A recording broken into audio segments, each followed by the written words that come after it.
আপনি 24-এর যোদ্ধাদের ঐক্য ফাউন্ডেশনের 24-এর শহীদ ও আহত যোদ্ধাদের সম্মানে আপনি কি ভূমিকা রাখতে চান বা আপনার এই আজকে মঞ্চের কি উদ্দেশ্য? আমার আসলে শুরুতে আমি আসলে 24-এর গণ-অভ্যুত্থানে শহীদ ও শহীদদের প্রতি আমি শ্রদ্ধা জানাই এবং আমার আহত ভাইদের দ্রুত সুস্থতা কামনা করি, আহত যোদ্ধা যারা আছে।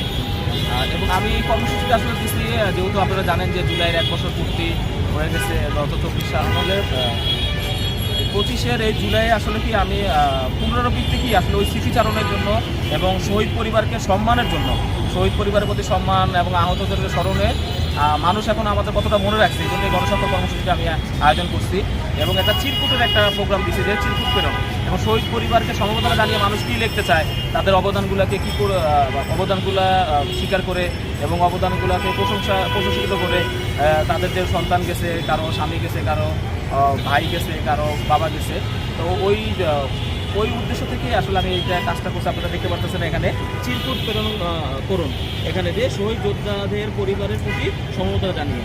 তো মোটামুটি আমি 3টা থেকে এই প্রোগ্রামটা শুরু করছি, এটা চলমান থাকবে 5ই আগস্ট বা 36 জুলাই পর্যন্ত ইনশাআল্লাহ। তো আমি মোটামুটি ভালোই সারা পাইতেছি, মানুষজন আসতেছে, স্বাক্ষর করতেছে, চিরকুট লিখতেছে।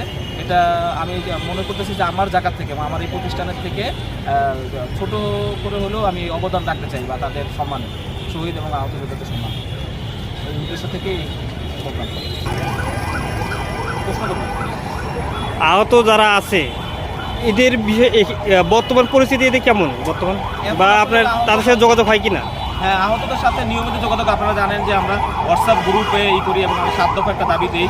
আপনার হলে 7ই অক্টোবর দিই মানববন্ধনের মাধ্যমে এবং আপনার 21শে অক্টোবর দিই সংবাদ সম্মেলনে। তারপরে আপনারা সবচেয়ে বেশি ভাইরাল হয় আপনার যখন সচিবালয়ে 14ই নভেম্বর আমি দিই।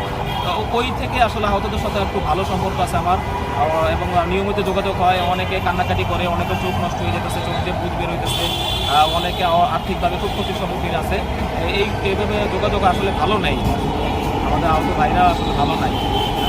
আর শহীদ পরিবারও আসলে ওরকমভাবে তারাও বিভিন্ন হিসেবে করে আছে। এখন প্রশাসন থেকে শহীদ এবং আহতদের তাদের ক্ষতিপূরণ বিষয়ে কতটুকু ঘোষণা দেওয়া হয়েছে, যে পুনর্বাসনের যে ঘোষণা দেওয়া হয়েছে এবং আর্থিক যে সহায়তা, সামান্য একটা সহায়তা, যেমন সরকার একটা ফাউন্ডেশন গঠন করছে, বেসরকারি সরকারি গঠন করে দিচ্ছে জুলাই ফাউন্ডেশন।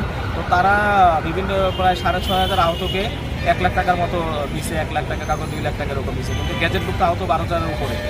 এটা তো আপনারা বুঝতে পারতেছেন সংখ্যাটা দেখে যে কী অবস্থা। তারপরে সরকার